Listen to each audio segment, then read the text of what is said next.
Hello everyone, and welcome to the channel. Before we dive into today's story, we just wanted to take a quick second to say thank you all for watching. We truly appreciate your support. If you're new here, please consider subscribing. It's totally free, and hit the notification bell so you never miss out on our latest stories. Now, with all that said, let's jump straight into the story. I pulled into Silent Hollow under a sky the color of bruised plums. The fog, thick as cotton batting, clung to the ground, swallowing the lower halves of houses and blurring the edges of the streetlights into spectral halos. Perfect weather for a ghost story, which was exactly why I was here. I'd heard whispers, snippets of conversations overheard in dimly lit bars and on obscure internet forums, tales of a town plagued by shadows, entities that whispered secrets and lured people into the mist, never to be seen again. As a journalist always chasing the next big story, I couldn't resist. The locals weren't exactly welcoming. Every conversation felt like pulling teeth. They'd offer tight-lipped smiles and vague answers, their eyes darting nervously towards the swirling fog. "Just rumors, dear," one elderly woman at the general store told me, clutching her shawl tighter. "This town is as normal as they come." But her trembling hands betrayed her words. The one place that kept coming up in these hushed conversations was the abandoned library. "Stay away from it," a young man working at the gas station warned me, his voice barely above a whisper. "That's where they are most active." Naturally, that's where I went.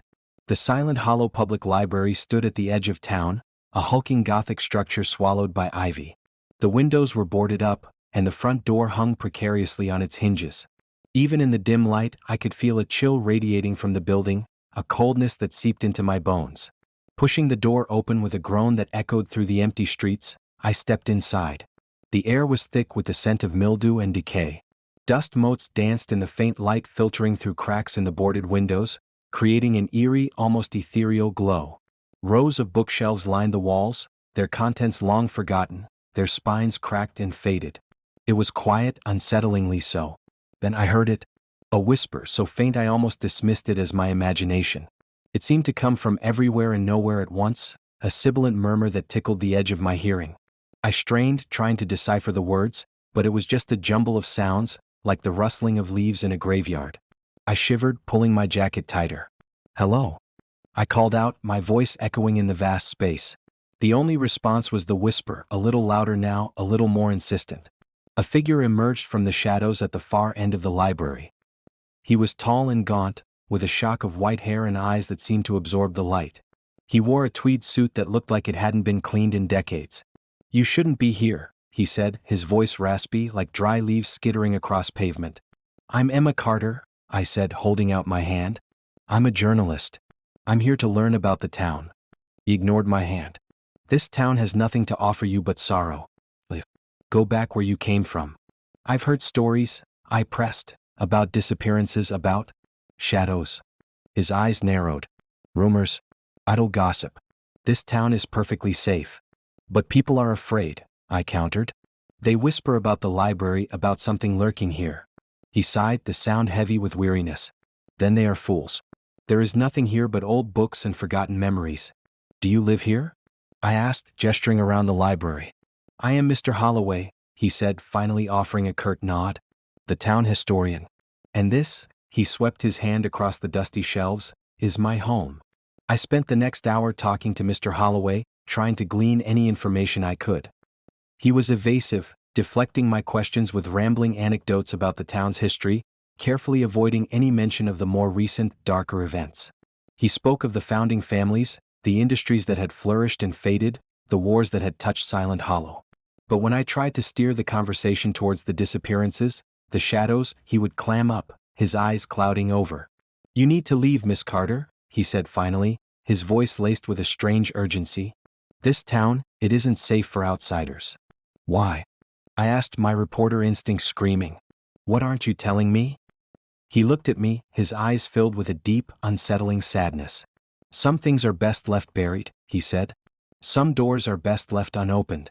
I didn't leave. The next day, I returned to the library, determined to unravel the secrets hidden within its dusty walls. Mr. Holloway wasn't there. I started searching, running my fingers along the spines of the books, hoping to find something, anything that could shed light on the town's dark history. In a forgotten corner of the library, behind a stack of crumbling textbooks, I found it. A leather-bound journal, its pages yellowed and brittle with age. The title was faded, barely legible, Chronicles of Silent Hollow. My heart pounded as I carefully opened the journal. The handwriting was archaic, ornate, but I could make it out. It was a record of the town's founding, written by one of the original settlers. As I read, a horrifying story began to unfold. The first settlers of Silent Hollow, driven by desperation and greed, had made a pact with the entities they called the Shadows. In exchange for prosperity and power, they promised to offer them something. The journal never specified what, but it hinted at a sacrifice, a constant feeding of the Shadows' insatiable hunger. Generation after generation, the town had upheld the pact, offering up its residents to the Shadows. The disappearances weren't random. They were a ritual, a dark tribute to maintain the town's twisted prosperity. As I read, the whispers grew louder, more insistent. They swirled around me, voices murmuring my name, their tone shifting from curiosity to something darker, more predatory. I could feel them, a cold, clammy presence pressing against my skin. Suddenly, the journal was ripped from my hands. Mr. Holloway stood before me, his face pale and drawn, his eyes filled with a mixture of fear and resignation. "You shouldn't have read that," he whispered, his voice trembling. "It's true, isn't it?" I said, my voice shaking. "The Shadows, the pact, it's all true." He nodded slowly. "My ancestors, they were among the founders. They made the pact." "And the disappearances?" I pressed. "Their sacrifices?" He didn't answer, but his silence was confirmation enough. The Shadows swirled around us, their presence growing stronger, more menacing. They coalesced into vague, humanoid shapes, their eyes burning with an unholy light. "They know," Mr. Holloway whispered, his voice barely audible. "They know you know." The Shadows lunged. I screamed, stumbling backwards, the journal falling to the floor.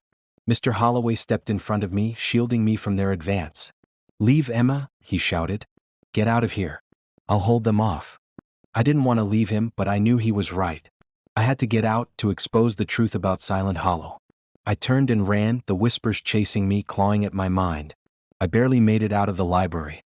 As I stumbled down the steps, I heard a blood-curdling scream behind me, followed by a chilling silence.